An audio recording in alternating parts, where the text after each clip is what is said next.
All right, good morning, afternoon, or night, wherever or whenever you are watching this. My name is Danny Pearson, and my partner, Micah Sawyer, is here with me, and we're presenting our religious freedom assignment on Zobrest versus Catalina Foothills School District. So to start us off, Micah will begin by going over the basic information and facts of the case. So to start, I'm just going to go over a quick introduction to the case. The plaintiff, James Zobrest, was deaf since his birth. He attended public school through the 8th grade, where he was within the Catalina Foothills School District. The Catalina Foothills School Board provided him with a sign language interpreter. Zobrest then began to attend a private Roman Catholic high school, still within Catalina Foothills School District, starting in 9th grade. Zobrest's parents requested that Catalina Foothills School Board continue to supply James with a sign language interpreter at his private school. Catalina's Foothills denied this request based upon constitutional grounds. The Zobrest then filed suit, claiming that the Individuals with Disabilities Education Act and the Free Exercise Clause of the First Amendment required that the school district provide James with an interpreter, and that the Establishment Clause did not allow them to deny this request. So now we're going to look into some of the parties involved in the case. The plaintiff was James Zobrest, along with his parents. The petitioner's counsel was William B. Ball, and along for the briefs was Thomas J. Burning. The defendant was Catalina Foothills School District. The respondent's counsel was John C. Richardson, and along for the briefs was Gary F. Ehrman. The Supreme Court justices at the time were Rehnquist, White, Blackmun, Stevens, O'Connor, Scalia, Kennedy, Souter, and Thomas. And the amicus curiae was William C. Bryson and others who were not parties to the case, but offered information, expertise, or insight that helped the case. So now going into some of the basic facts of the case. This case was argued on February 24th, 1993, and the case was decided on June 18th, 1993. The location that this took place was Tucson, Arizona, in the United States of America. The background: James Zobrest was a deaf student, and he attended a Catholic high school in the Catalina Foothills School District. The Zobrest family requested a sign language interpreter for their son, and Catalina Foothills School District denied this request based upon the Establishment Clause. Legal proceedings: the Zobrest family then sued the Catalina Foothills School District after they refused to provide James with a sign language interpreter at the religiously affiliated and Catholic school he was attending. This case made its way through the local courts all the way before reaching the U.S. Supreme Court. The constitutional question, the constitutional issue, was whether the provision of a sign language interpreter by a public school district to a religiously affiliated and private Catholic school violated the First Amendment's Establishment Clause. So here are just some more basic facts of the case. For arguments, William B. Ball argued that denying the interpreter service would place James at a disadvantage compared to other students in the public schools, thus violating his right to a free and appropriate public education. The school district contended that providing such services to a religious or Catholic school could be seen as government supporting religion and creating an issue concerning the Establishment Clause. The Supreme Court decision. The Supreme Court, in a 5-4 decision, ruled in favor of James Zobrest.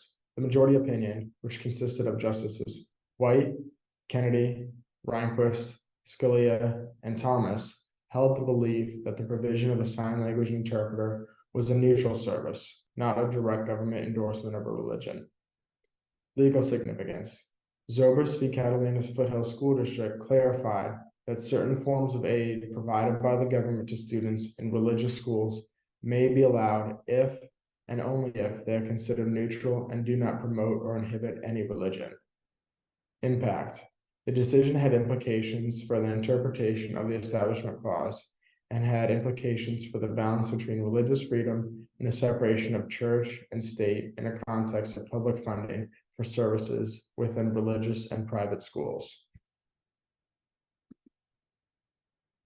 So the legal issues related to religious freedom in this case, centrally, the free exercise and establishment clauses are the main issues in this case. And that states that Congress should make no law respecting an establishment of religion or prohibiting the free exercise thereof. So what qualifies as an establishment of religion? Essentially, the state cannot pass laws which aid one or all religions, nor can it pass laws which prefer one religion over another. So what does it mean to prohibit the free exercise thereof? Courts have delineated two freedoms. That is the freedom to believe and the freedom to act upon those beliefs. The first can be protected in all cases, while the other cannot. The government cannot prohibit, regulate, or reward religious beliefs.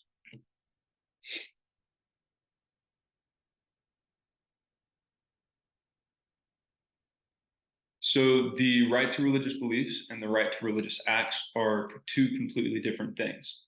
The state cannot regulate what you think and believe, as this right is defended by the Constitution. And this right is very easy to defend, so your thoughts and beliefs tend to have a very little significant impact on others and their rights to believe and think. However, individuals' actions as a result of those beliefs can and do impact other people, and they can impinge other people's rights.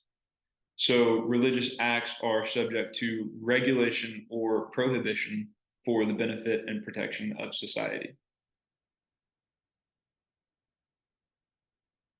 Legal issues related to religious freedom, as demonstrated by this case. Centrally, we have a conflict between the Individuals with Disabilities Act, or IDEA, and the Free Exercise Clause. And that's what sets this case apart from other similar cases. So providing James Zobrest with an interpreter at the private Catholic school is, quote, a conduit for the child's religious inculcation, thereby promoting his religious development at government expense. And this would violate the First Amendment by promoting attendance at a sectarian school.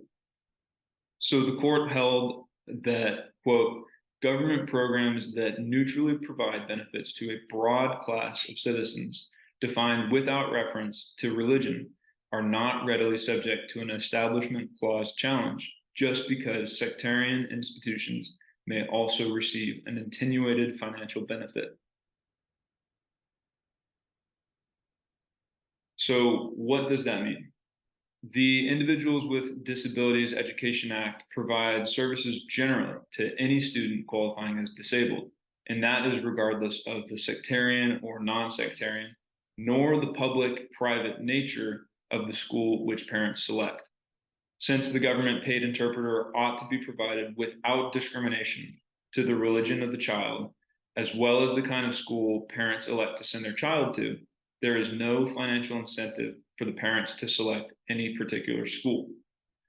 The presence of a state-paid interpreter in a sectarian school is only the result of parents' private choice, and this cannot be attributed to state decision-making. Therefore, the Supreme Court decided that the state cannot refuse to provide the interpreter or the school board on the grounds of this free exercise clause.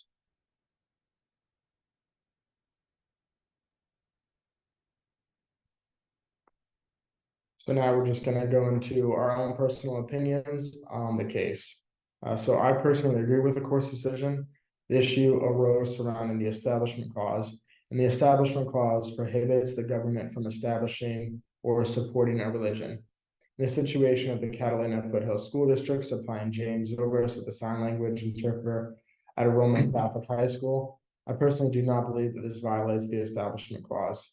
The government and the school district are not establishing or supporting a religion. They are just simply giving James the same care any other deaf or disabled student would receive at another school within Catalina Foothills School District. I also agree with the court's decision. The First Amendment protects U.S. citizens from an establishment of religion, as well as guarding their right to free exercise of religion. Zobrist has the privilege to have an interpreter under the IDEA, And the First Amendment protects his right to have that regardless of the nature of the school he attends, as long as there's no financial incentive involved. To deny Zobrest the interpreter would be to impinge his freedom of free religious exercise, but the interpreter's presence at the school of his parents' choice does not represent an establishment on behalf of the state or the school board.